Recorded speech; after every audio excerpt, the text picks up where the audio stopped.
Recording in progress. En direct sur l'île Mode. Shalom à toutes et à tous, on est très content de se retrouver avec le Rav Yehuda Ben Ishai pour cette série de cours exceptionnels dans ces temps justement de guerre et d'urgence. On est avec le Rav Ben Ishai de la communauté des Emunah Shlema pour parler ensemble de ces temps messianiques dans le texte du Rambam. Et on va survoler le Rambam, on va parler d'autres halachot qui sont liés au Mashiach. Bechavod à Rav Ben Ishai, on est au 5e épisode de cette série. Toda Rabba Aaron, Baruch Hashem, qu'on a la possibilité, grâce à cette invention qui s'appelle le Zoom, de continuer de pouvoir étudier. Et effectivement, on se retrouve à nouveau pour l'étude des Ilchot Melachim du Rambam qui sont incontournables par les jours que nous vivons.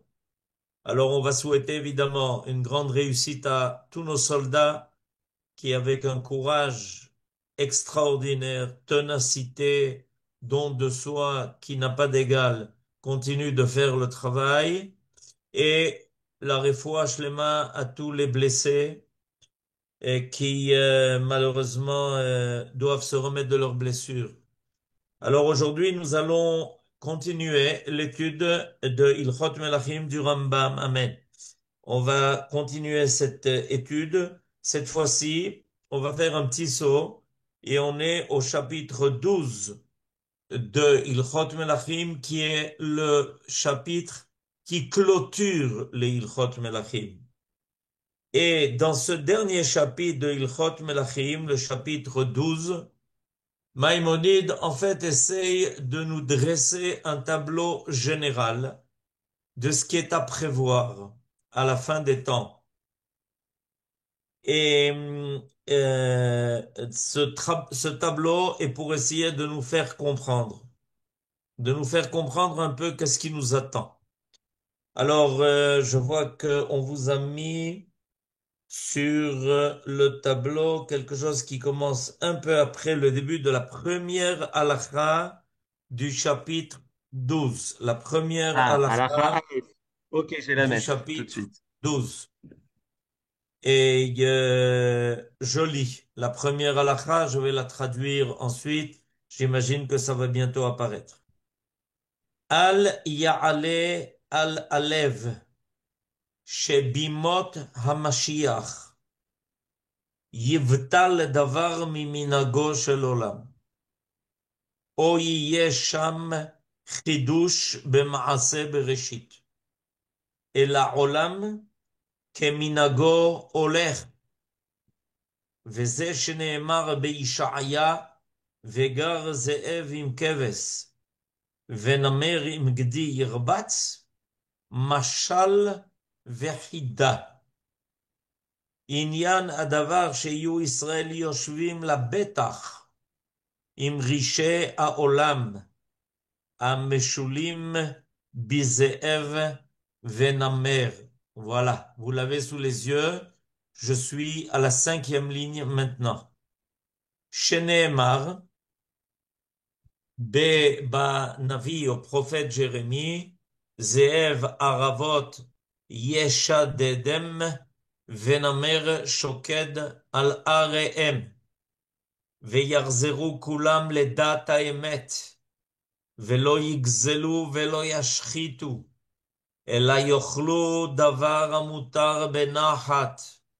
עם ישראל, שנאמר ואריה כבקר יאכל תבן, וכן כל כיוצא באלו הדברים בעניין המשיח הם משלים, ובימות המלך המשיח יוודע לכל לאיזה דבר היה משל, ומה עניין רמזו בהן. Traduisons. Ne pense pas, surtout ne pense pas, que à l'époque, Yemot HaMashiach, c'est une époque. Nous entendons parler souvent du Mashiach. mais il y a une expression qui précède la personnalité du Mashiach. On a parlé ces derniers jours de la définition de ce qu'était le Melech. Et évidemment, à partir de là aussi, le Melech HaMashiach. Mais chez nos sages, il y a le temps du Mashiach, l'époque du Mashiach. Ça porte un nom. Ça s'appelle Yemot HaMashiach. Yemot HaMashiach veut dire toute une époque, tout un temps où l'histoire avance pour arriver à un aboutissement heureux. Il y a un temps de préparation. L'idée de l'apparition de ce personnage extraordinaire que tout le monde rappelle le Mashiach, en fait, demande une longue préparation. Une longue préparation de la part de qui? Voilà ce que nous explique maintenant Maïmonide, le Rambam. C'est une longue préparation non seulement d'Israël, mais du monde entier. L'idée du Mashiach est une idée qui doit être intégrée, qui doit être comprise. Et c'est pour ça qu'il va nous expliquer quelque chose de très important. Maïmonide va nous dire que l'on trouve dans les prophéties des prophéties qui nous parlent de grands changements qui vont se faire.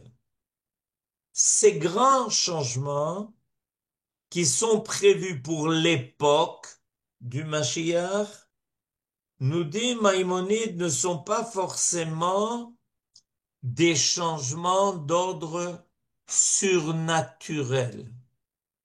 Al yarale al alev, shebimot HaMashiach, yibatel davar miminago shel olam. Ne pense pas qu'à l'époque du Mashiach, les lois de la nature vont changer. Non seulement les lois de la nature, mais ce que l'on a l'habitude de vivre dans le cadre du monde que l'on connaît. Je donne un exemple très simple. Par exemple, le monde que l'on connaît est un monde où il y a des guerres. Eh bien, l'Agmara, dans le traité de Megillah, à la page 17, nous parle de ce temps-là où il y a des guerres qui sont prévues. La guerre fait partie du monde tel que tel qu'on l'a connu et tel qu'on continue de le connaître. Il n'y a pas encore le temps où les guerres peuvent disparaître. Dans un premier temps, le fait de porter un changement au monde se fait dans le cadre du monde. Ça ne se fait pas en dehors du monde, en dehors des lois de la nature, en dehors des lois habituelles de l'histoire. C'est ce que le Maïmonide nous enseigne et il est important de le comprendre. O yesham chidush b'maaseh bereshit. Ne t'attends pas à ce que il y ait quelque chose qui change au niveau de la création, ce qu'ils appellent maaseh bereshit. Et la olam keminago noeg. Le monde continuera à suivre les règles qu'il a jusqu'à présent connues. Et c'est ce que nous constatons, nous qui vivons maintenant cette époque extraordinaire, que nous vivons, nous appelons miracle des réussites où l'on constate la présence de l'aide divine. Mais tout se passe dans un cadre qui est naturel. Et c'est pour ça que l'on doit faire attention de continuer à respecter les lois naturelles. Si on nous demande de nous mettre à l'abri, il faut se mettre à l'abri. Personne ne doit penser qu'il y aura tout d'un coup un miracle hors nature. Ça peut arriver, mais ça ne fait pas partie de la définition de l'époque que nous vivons. Ela olam keminago noeg. Évidemment, on constate un changement au niveau de l'histoire extraordinaire. C'est bientôt que le Rambam va nous en parler, ce changement-là. Quand il va nous dire que ce qui est marqué dans le prophète Yishaya, troisième ligne, Veze sheneemar beYishaya, dans le prophète Isaïe, Vegar zeev im keves, Venamer im megedi irbatz. Viendra le temps où le loup habitera avec le mouton et le tigre sera en train de pâturer avec la brebis, avec l'agneau. Alors, nous dit Maïmonide, mais attends, ça, ce n'est pas dans les règles habituelles de la nature. Ce que nous enseigne ici, ce que nous transmet ici le prophète Ishaïa au chapitre 11, de dire que le loup va habiter avec le mouton et que le tigre va pâturer avec l'agneau, nous dit Maïmonide a priori, ce que transmet ici le prophète semble contredire ce que j'ai moi-même dit une ligne auparavant. Nous dit Maïmonide, non, Machal Vechida, ce sont des paraboles qui sont données ici par le prophète. Il faut comprendre l'intention profonde.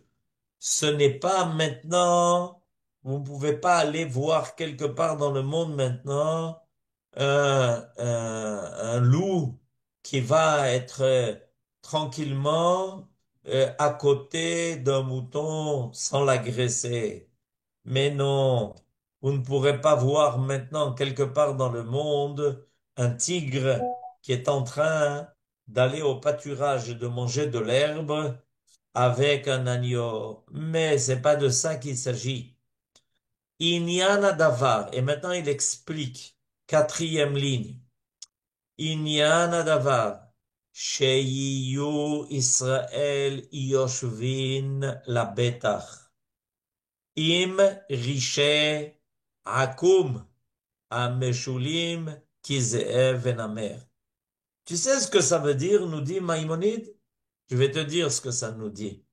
En réalité, dans cette parabole connue et célèbre du prophète Ishaïa, il nous est dit que le peuple d'Israël, qui est considéré comme un mouton, qui est considéré comme un agneau, parce qu'il n'a pas d'agressivité, parce qu'il ne connaît pas la cruauté, un peuple qui est tout plein de chesed, un peuple qui a une moralité qui dépasse la moralité de tous les peuples connus de l'histoire, il pourra enfin connaître paix et tranquillité.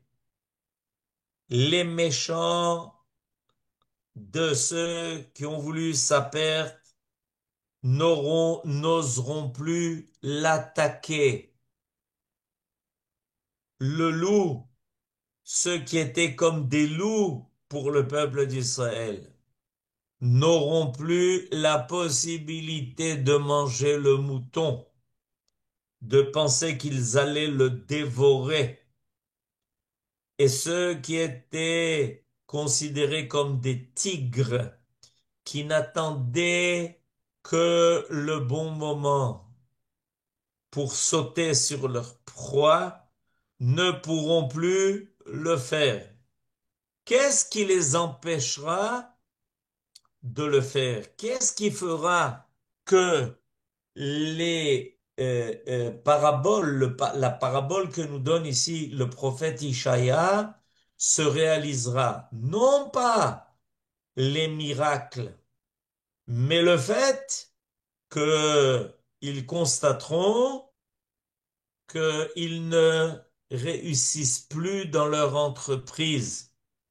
Que par exemple, le mouton, des fois, c'est se défendre.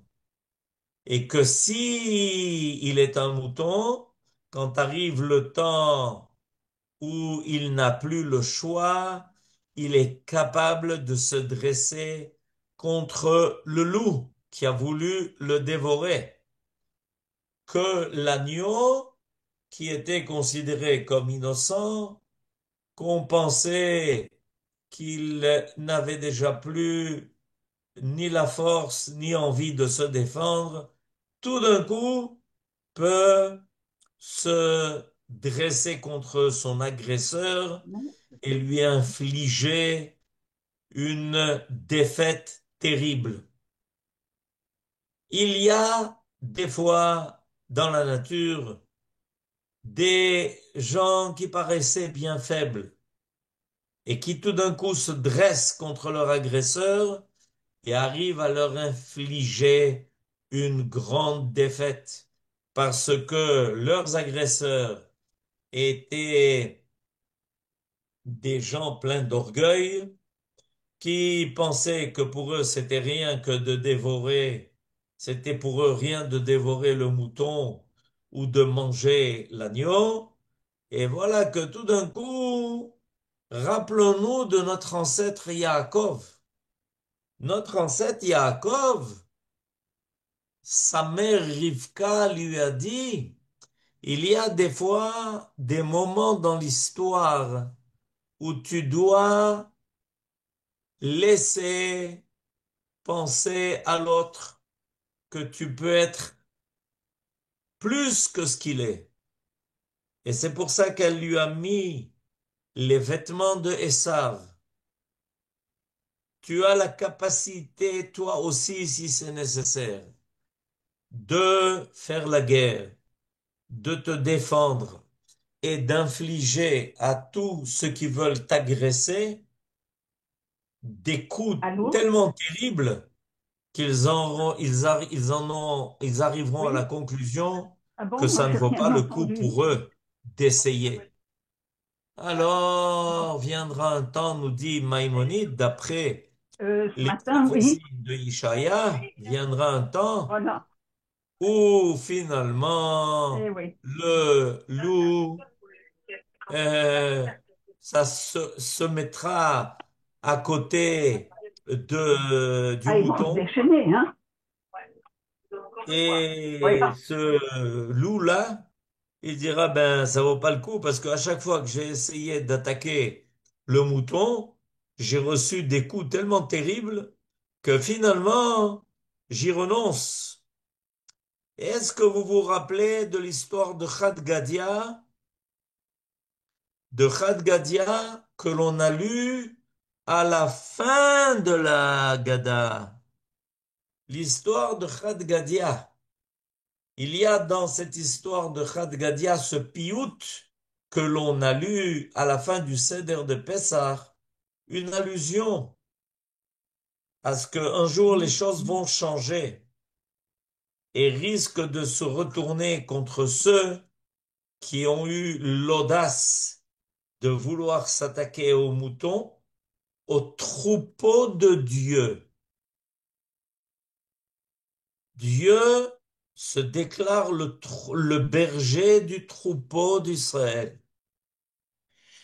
Et malheur à celui qui veut s'attaquer au troupeau. Ce troupeau, il paraît inoffensif.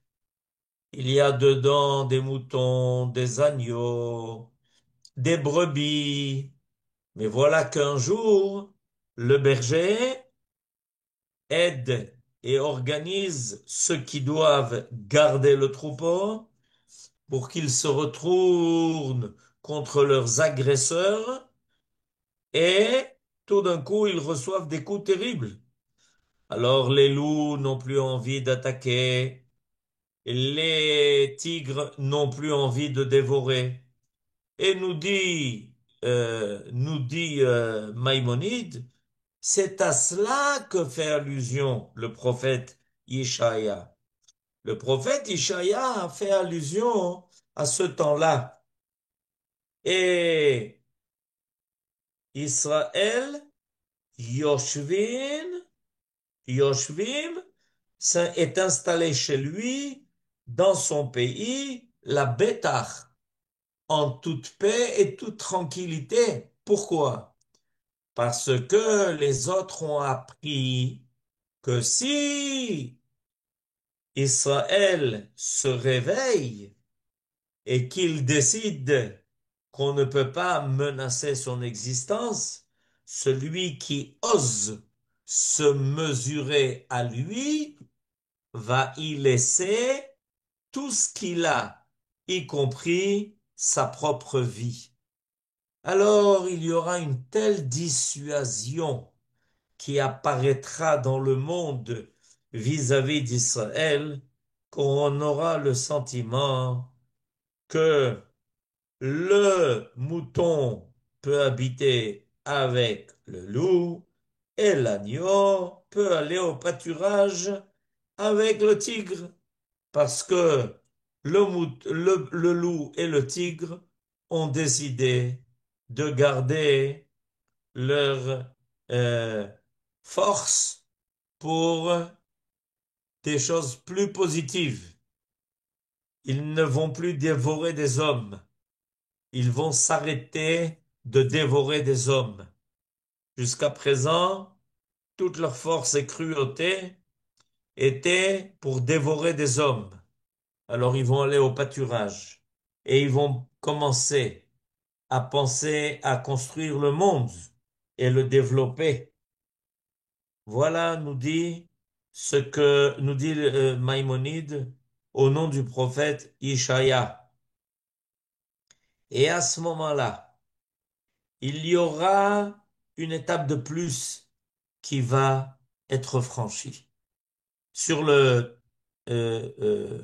l'écran que vous avez, Maïmonide continue et dit Veyarzero kulam ledat haemet.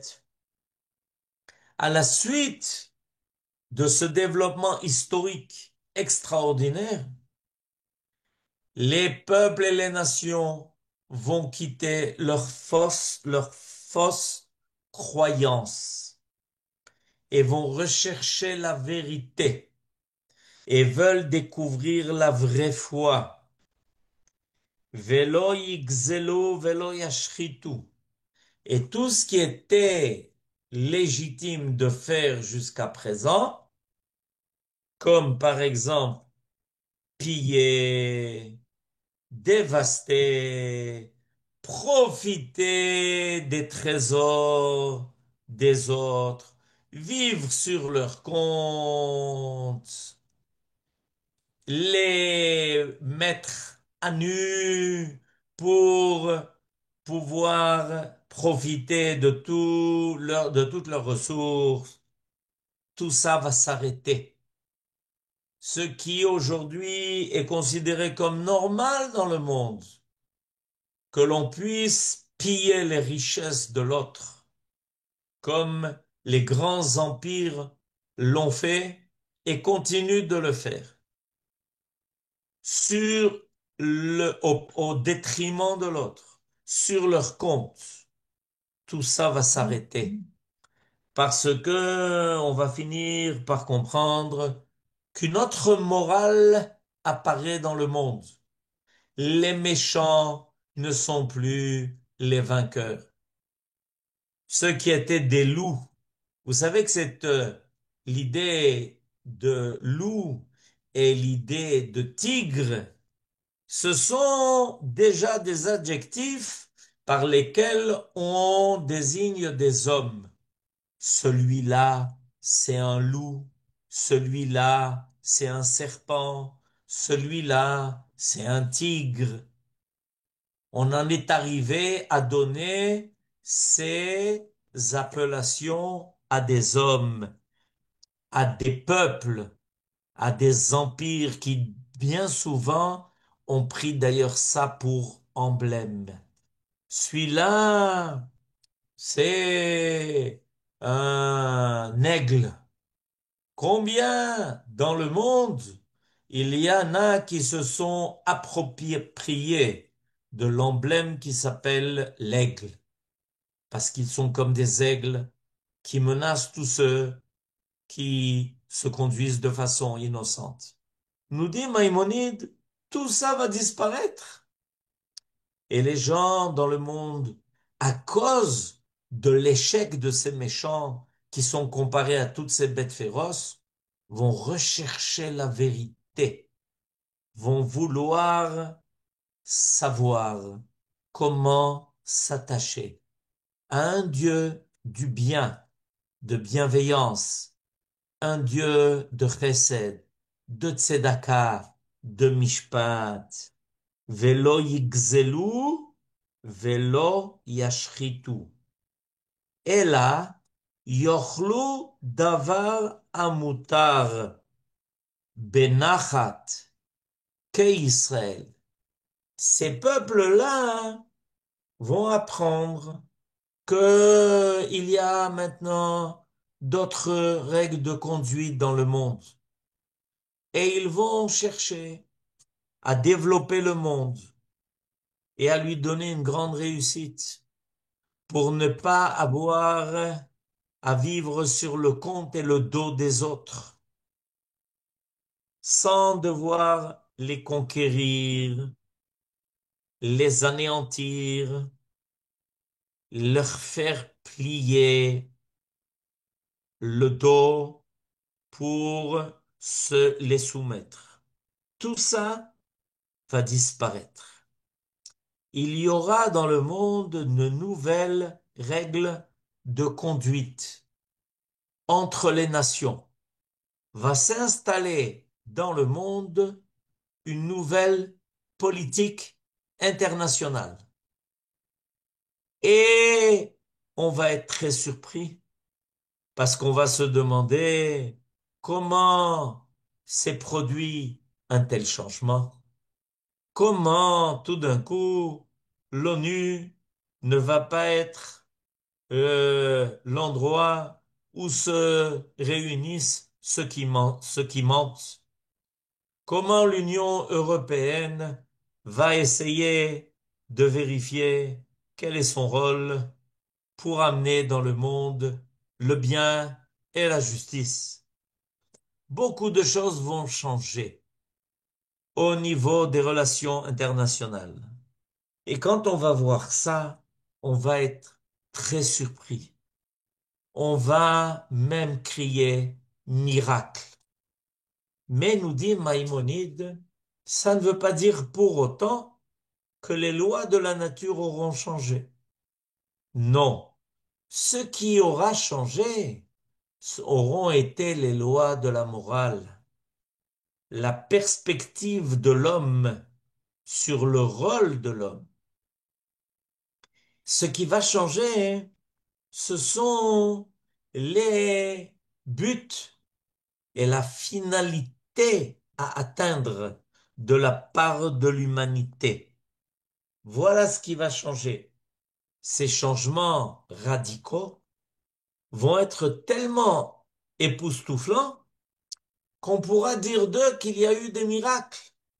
Nachon. Mais ces miracles, nous dit Maïmonide, n'ont pas besoin d'être en dehors du cadre de la nature. Ils peuvent se dérouler encore dans le cadre de la nature. Et ça ne veut pas dire pour autant qu'ils ne sont pas époustouflants. On est en route vers une telle situation. Le peuple d'Israël, tout d'un coup, a montré que bien qu'il avait l'air d'un mouton et d'un agneau, il est capable tout d'un coup de donner des coups durs à ceux qui ont voulu essayer de s'attaquer à lui et de décider de son histoire. Akadosh Baruch Hu nous a fait un grand miracle.